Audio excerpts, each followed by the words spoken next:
नमस्कार मंडळी, मी रुपाली तुमचं पुन्हा एकदा खूप खूप स्वागत करत आहे आजच्या एका नवीन व्लॉगमध्ये. आय होप तुम्ही सगळे मस्त असाल. आणि बघू शकता 6:30 झालेले आहेत. सकाळी लवकर उठलेली आहे, कारण हल्ली आपलं सगळ्यांचंच रुटीन जे आहे ते चेंज झालेलं आहे. मुलांचे स्कूल चालू झालेले आहेत आणि इथे रात्री छोले भिजत टाकले होते, तर ते चेक केले तर खूप छान असे छोले भिजले होते. त्यानंतर माझं बेसिक जे क्लिनिंग आहे, किचन क्लिनिंग, गोटा क्लिनिंग वगैरे सगळं जे काउंटर टॉप आपला असतो किचनचा, तर तो क्लीन करते मी.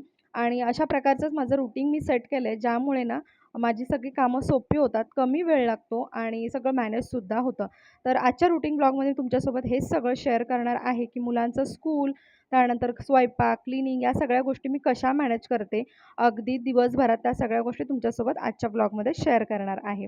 तर बेसिक क्लिनिंग मी सकाळी करते, कारण रात्री जे आहे माझं किचन शक्यतो मी पूर्ण व्यवस्थित क्लीन करूनच झोपते, जेणेकरून सकाळी फक्त एक बेसिक क्लिनिंग केलं तर माझे काम जे आहे ते होऊन जातं. त्यानंतर महत्त्वाचं माझं एक काम असतं ते सकाळी म्हणजे पाणी गरम करणं. कोणताही ऋतू असू दे, आमच्याकडे गरम पाणीच पितात. आमच्या फ्रीजमध्ये एकही बॉटल थंड आम्ही ठेवत नाही.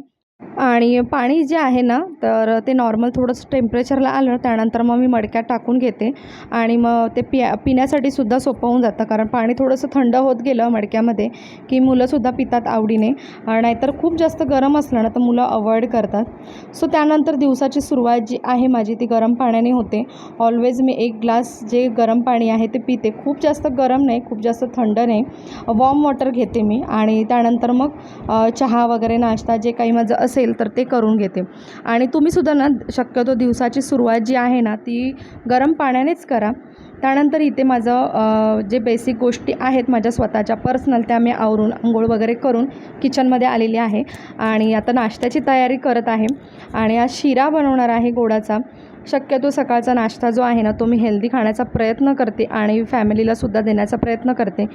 आणि गोडाचा शिरा म्हटलं ना की खूप सारं तूप आलं, त्यानंतर त्याच्यामध्ये ड्रायफ्रूट्स आले, तर सगळ्या गोष्टी आपल्या शरीरासाठी खूप जास्त चांगल्याच असतात. तर त्यामुळे शिरा ना खूप जास्त हेल्दी आहे. आणि जर तुम्हाला सर्दी खोकला वगैरे असं गोष्टी असतील तर त्या दिवशी ना जाणून बुजून म्हणजे मुद्दामून शिरा बनवून खायचा गरम गरम, जितकं शक्य होईल तितकं. तुमच्या घशाचं जे काही इन्फेक्शन असतं तर ते दूर होतं. तर त्यानंतर मग मी स्वयंपाकाला लागली, कारण थोडी सकाळची गडबड असतेच आपली स्वयंपाकाची, त्यामुळे मी ते काही शूट केलं नाही. आणि 9:30 झालेला आहे. माझा सगळा स्वयंपाक जो आहे तो आवरून झालेला आहे. फक्त या चपात्या थोड्या नॉर्मल गार होण्यासाठी ठेवल्या होत्या, तर त्यासुद्धा आता ढाकून ठेवते. आणि भांड्यांचा जो काही पसारा असेल तर तोसुद्धा आवरून घेईन.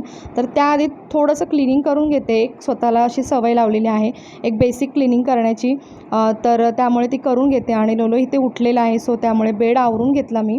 आणि प्रज्ञेश जो आहे तो ट्यूशनला गेलेला आहे, त्याच्या पप्पाने त्याला ड्रॉप केलं. त्यानंतर एक बेसिक क्लिनिंग ज्या आहेत त्या मी करून घेतल्या, कचरा वगैरे काढून घेतला, त्यानंतर लादी वगैरे पुसून घेतली. आणि त्यानंतर इथे मग मी प्रज्ञेचा जो टिफिन आहे तो पॅक करून घेतला आणि त्याला जेवायलासुद्धा एका साईडला दिलं होतं. तोपर्यंत हे सगळं माझं काम होईपर्यंत प्रज्ञेसुद्धा ट्यूशनवरून येतो. आज त्याचे पप्पा त्याला घेऊन आलेत, नाही तर कधी कधी मलासुद्धा त्याला घ्यायला जावं लागतं. आणि तो जेवतो आहे तोपर्यंत इथे जी भांडी वगैरे आहेत राहिलेली तर ती मी क्लीन करून घेते, म्हणजे जेणेकरून मी जेव्हा लोलोला स्कूलमध्ये ड्रॉप करून येईल तर त्यावेळेला माझ्याकडे कोणतंही घरातलं काम नसेल, माझ्यासाठी थोडासा वेळ मिळेल मला ब्लॉग एडिट करणं वगैरे या सगळ्या गोष्टी. तर त्यासाठी मग सगळं जे किचन वगैरे आहे तर लोलोला स्कूलला ड्रॉप करण्याच्या आधी सगळं आवरून घेते. आणि हल्ली स्कूल त्याचं 1 तासाचंच आहे सध्या, त्यामुळे जास्त वेळसुद्धा मिळत नाही.